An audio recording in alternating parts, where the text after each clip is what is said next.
Number one, you should be writing these things down because they're that good. But number one is start reading the Bible every day. Start reading the Bible every day. Now, I used to say if you did it 4 days a week, you win the week because you're more days than not. So way to go. And I still probably would say that as a minister of grace.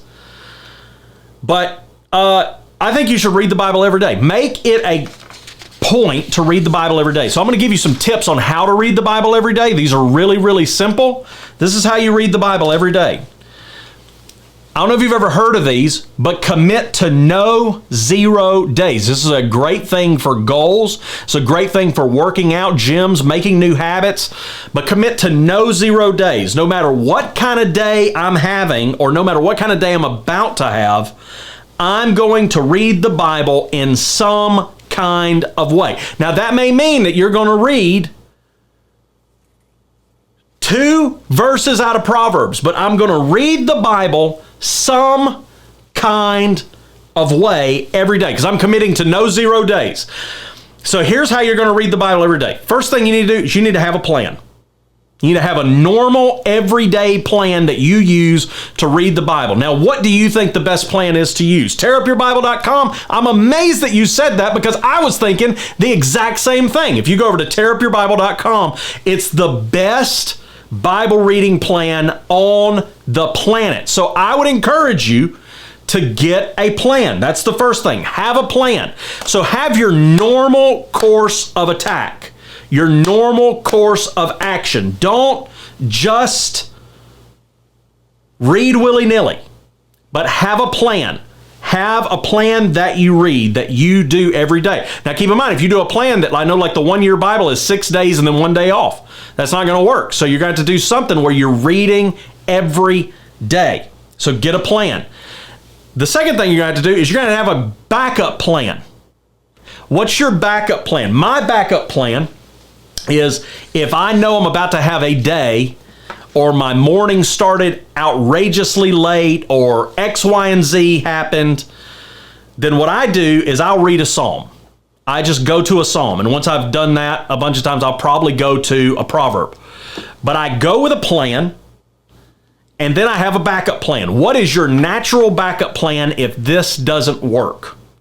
And some days, it may not even be that. Some days I may go to a chapter that I already know well, and I know I'm going to get some kind of at least positive reinforcement in my revelation from. Because let's be honest, on a day that's crazy, if you're already going to your backup plan, this is not a day you're going to try to be challenged.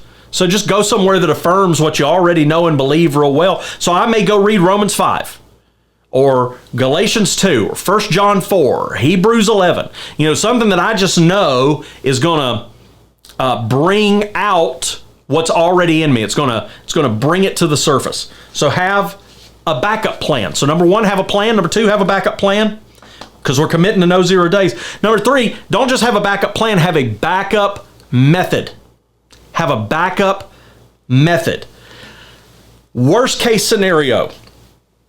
You're driving 48 hours straight trying to get from Florida to California. You're not getting out of the car. You got someone with you. You guys are swapping seats in the middle of the highway. You're doing a crazy drive and you're not going to be able to stop and do your normal morning routine because you're on the road for 48 hours. You don't even know when morning is. Your body can't tell the difference between the morning, the afternoon, and the evening because you're doing something crazy. Then you need to have a backup method. So my everyday approach is that I like to be in my Bible.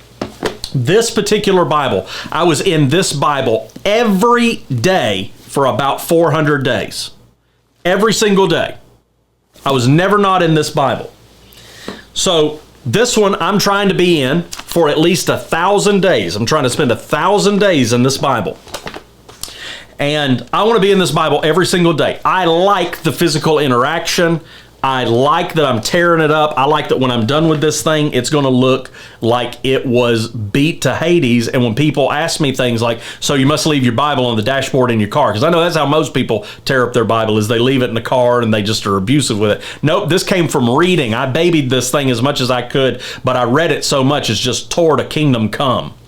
That's why I'm powerfully anointed in the Word. Praise God. But you do have to have a backup method, because you might be in a situation where it's just not going to happen. So my first backup method is my phone. So I just go to YouVersion, do something on YouVersion if I need to. But if you're in that crazy scenario like I just talked about, being in the car or something, second backup method is going to be an audio Bible. I'm just going to play an audio Bible for a little while. That's going to be what I roll with. And then at some point, I'll be back in the Word, things will be back to normal. So have a backup plan, have a backup method. But no matter what, read something every single day. Read something every single day. And that's how you read the Bible every day. Commit to no 0 days. You're going to always do something, no matter what. Have a plan. That's your normal course of action. Have a backup plan. This doesn't have to be something official, but like I said, I kind of know. I'm going to read a psalm. If I'm not feeling that, I might just read something that is going to, reinforce where I'm at. So read, have a backup plan, and then have a backup method. My backup method is YouVersion, and then if not YouVersion audio Bible. I'll even go here. If it's not one of those, I actually have the audio Bible on my phone. Little known fact about Jason Mayfield, and this happens when people are in the car all the time, because it happens all the time anyway. But you know how your car just pulls up some random stuff when you plug into CarPlay, and all of a sudden your phone is playing something that you haven't heard for 19 years, and just all of a sudden it's playing something out of the archives on there? When I get in the car, because the audio Bible, the ESV, I think it's Hear the Word audio Bible, it's so many tracks that when it randomly pulls that all the time. So whenever I'm in the car, it just starts playing the audio Bible, and I'm like, people get in, I'm like, sorry, I was in the Word, and but I'll turn that off. I know you'd probably rather listen to music. So that's how you do it. That's how you read the Bible every day.